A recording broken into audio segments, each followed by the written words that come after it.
There is something mysterious about the way we perceive others, as if, instead of eyes, we carried mirrors, and what we see in the other is often nothing more than the reflection of what we have not yet understood within ourselves. Carl Gustav Jung once said, "Everything that irritates us about others can lead us to a better understanding of ourselves." But what if the issue is not irritation, but trust? How do we know whom to trust, and who is simply playing a role? We live surrounded by well-rehearsed masks, smiles that never reach the eyes, kindness that hides manipulation, silences that speak louder than words. Yet there is a subtle, almost invisible way to perceive someone's true character. It lies in two crucial moments, two keys, simple yet powerful, and if you can recognize them, you'll see not only the other more clearly, but yourself as well. In this video, we will walk into a journey through depth psychology, human shadow, and the hidden symbols that reveal silent truths. We'll walk side by side with Jung through his patient stories, his encounters with the unconscious, and his search for authenticity in a world of appearances. And if along this path something stirs within you, breathe. This video is not only about others, it is about seeing with the eyes of the soul. Before we move on, I invite you gently. If this theme resonates with you, like this video, subscribe to the channel, and share in the comments. What is your biggest doubt when it comes to trusting someone? Your comment might be the mirror that helps another soul see more clearly. Chapter 1, the first key. How the shadow reveals itself when someone loses control. There is a moment when the mask falls, not when life is smooth, but when it pushes, when the ground breaks open beneath the feet and control slips away like fine sand. It is in this instant, brief but revealing, that the shadow appears. Not the evil or mystical shadow of popular imagination, but the denied, rejected, hidden part. Everything the conscious mind refused to integrate. Jung understood the shadow as the unlived self, the sum of all we were taught to repress in order to be accepted. It surfaces in bursts of anger, cruel words spoken in the heat of the moment, or impulsive actions that clash with the image a person builds of themselves. Once Jung told of a respected man, kind in public, yet at home erupting in disproportionate rage over small frustrations. It seemed that, when he lost control, he stopped being himself. But in truth, at that moment, he became even more himself, unfiltered, unpolished. Haven't we all seen this? The person who snaps at a waiter, belittles subordinates, loses composure in traffic. Through these cracks in civility, something ancient and visceral escapes. The shadow is like a caged animal. The more it is denied, the fiercer it becomes when it breaks free. But when seen with compassion and awareness, it transforms into creative force, into a legitimate part of the psyche. So, observe. How does someone act when under pressure, exhausted, contradicted? The answer is worth more than 1,000 speeches about values. After all, we all lose control sometimes. But how we face that moment speaks volumes about our integration, our maturity, and our inner truth. Seeing someone lose control is not only a warning, it is a window, a chance to glimpse the soul unmasked. Chapter 2, the second key. What contempt for small things reveals about character. They say the devil is in the details, but perhaps it is the soul that dwells there, silent, hidden in small choices, forgotten gestures, words that pass unnoticed. The second key to seeing someone's true character is precisely this: how they treat what seems insignificant. Jung often said, greatness does not consist in being extraordinary, but in being whole. And being whole means honoring the whole, even what appears trivial, ordinary, irrelevant. In his practice, Jung noticed subtle patterns. Patients who respected even their smallest symptoms often progressed more than those who dismissed them. Those who found meaning in the in-between, in trivial dreams, slips of the tongue or accidents, were often closer to their own souls. The same holds true in everyday life. Those who consider themselves superior tend to treat with disdain what they deem small: the cashier at the store, the cleaning lady, the child who asks too many questions. It is in these invisible moments that truth escapes. An impatient glance, a harsh word, a disregard that speaks louder than any spiritual discourse. The great irony is that contempt for the small reveals an inflated ego and an absent heart. For those at peace with themselves see beauty in the ordinary. Those who have met themselves honor simplicity, and those who know their own smallness treat others with reverence, even if it is only a stray animal, a fallen object, or a leaf carried by the wind. In ancient tales, true heroes are not those who slay dragons, but those who stoop to hear the whisper of the elder, help the invisible old woman, or welcome the orphan by the roadside. It is this humble gaze that reveals an awakened spirit. So watch closely. How does this person treat what cannot bring them prestige? The answer may reveal what they themselves dare not see. Chapter 3. Masks and Projections. The invisible theatre that stages the truth. We live upon a stage, and as Shakespeare said, all the world's a stage, and all the men and women merely players. But Jung went further.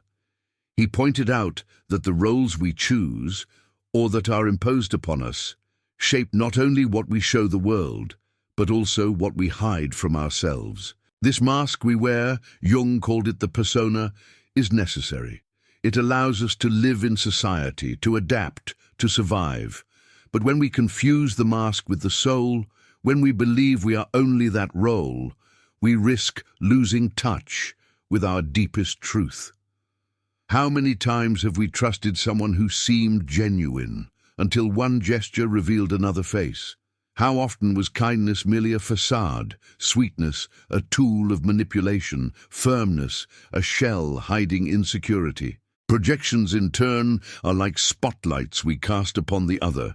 We attribute to them qualities or flaws we cannot recognize in ourselves. We idealize, judge, love or reject, not the other, but the parts of us we cannot yet see. Jung once told of a patient who described her husband as cold and insensitive. Through analysis, she realized it was she who feared vulnerability. The coldness she despised was projected outward, as if staged in another body. Such is the dance of masks and projections, an unconscious ballet where we rarely see the other as they truly are. We see what our unconscious wants to see, and true character hides in the space between what is shown and what is feared. So the invitation is to deep attention. When you are with someone, be still. Observe without haste. Feel beyond the words. And above all, ask yourself, am I seeing them or am I seeing me? If this reflection resonates, share in the comments. I've been misled by someone's well-built mask. Your story may support others who have learned through pain. Chapter 4. From the unconscious to the everyday, Jung's stories and the soul's subtle signs.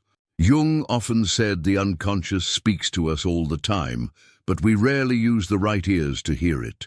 It does not shout, it does not write in bold letters. The unconscious whispers.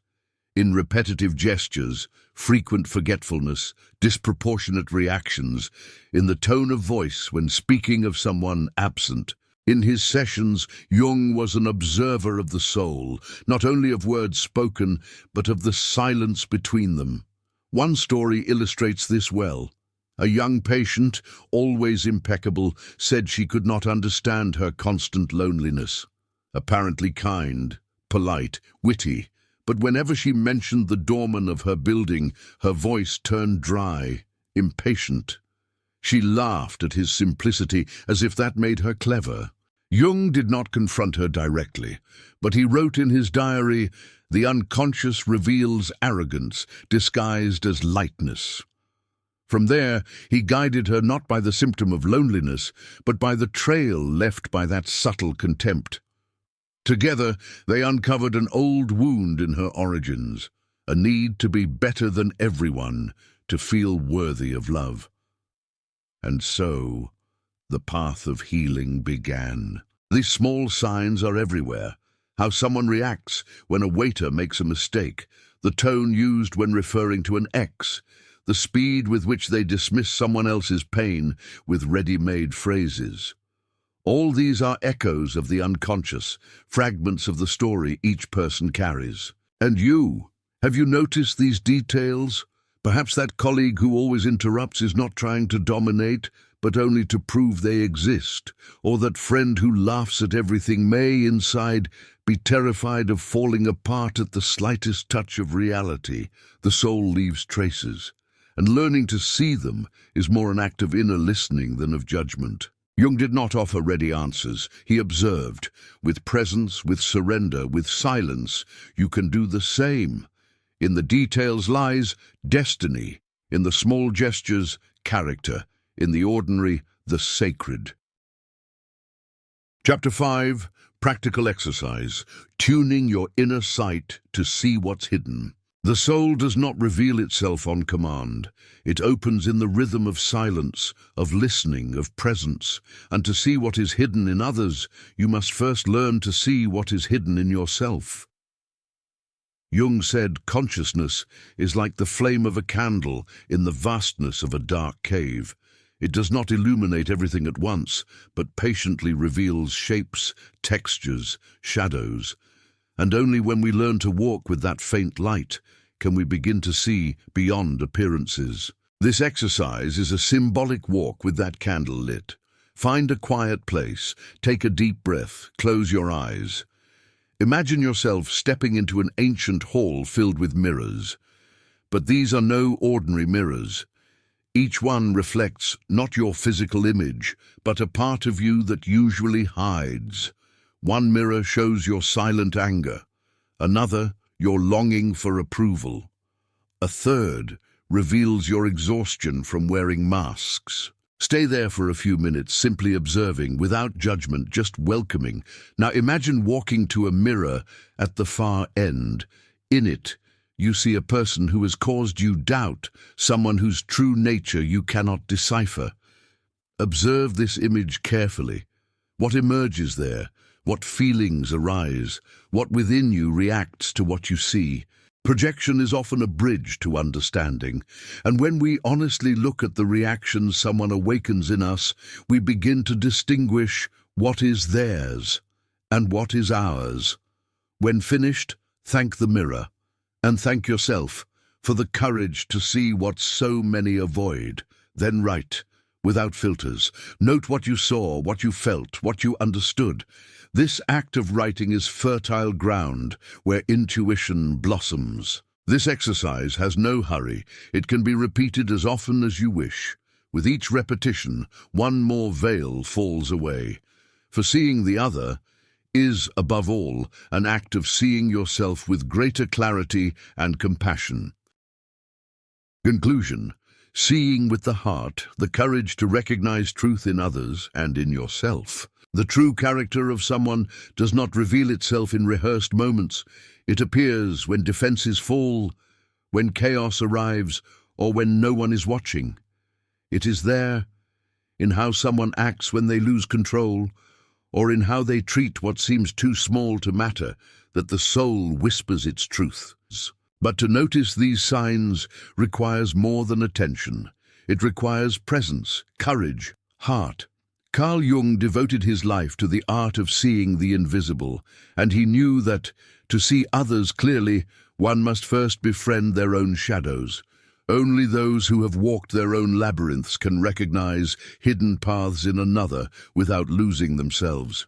In this video, we walked a delicate territory together: discernment, not judgment; listening, not control; a compassionate gaze, not naivete. To see with the heart is not to idealize, it is to integrate.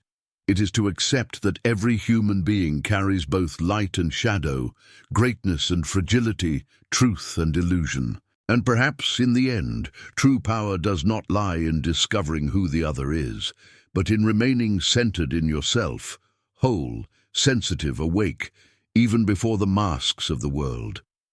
If this video touched something in you, write in the comments, "Now I know what to look for." Your words may help other women awaken too. And if you want to continue this journey with us, with Jung as guide and the soul as destination, subscribe to the channel, turn on notifications, and share this video with someone who needs to see beyond appearances. We'll meet again in the next video, where we will explore how the shadow can be the guardian of our life's purpose. Until then, walk with open eyes, but above all, with an awakened heart.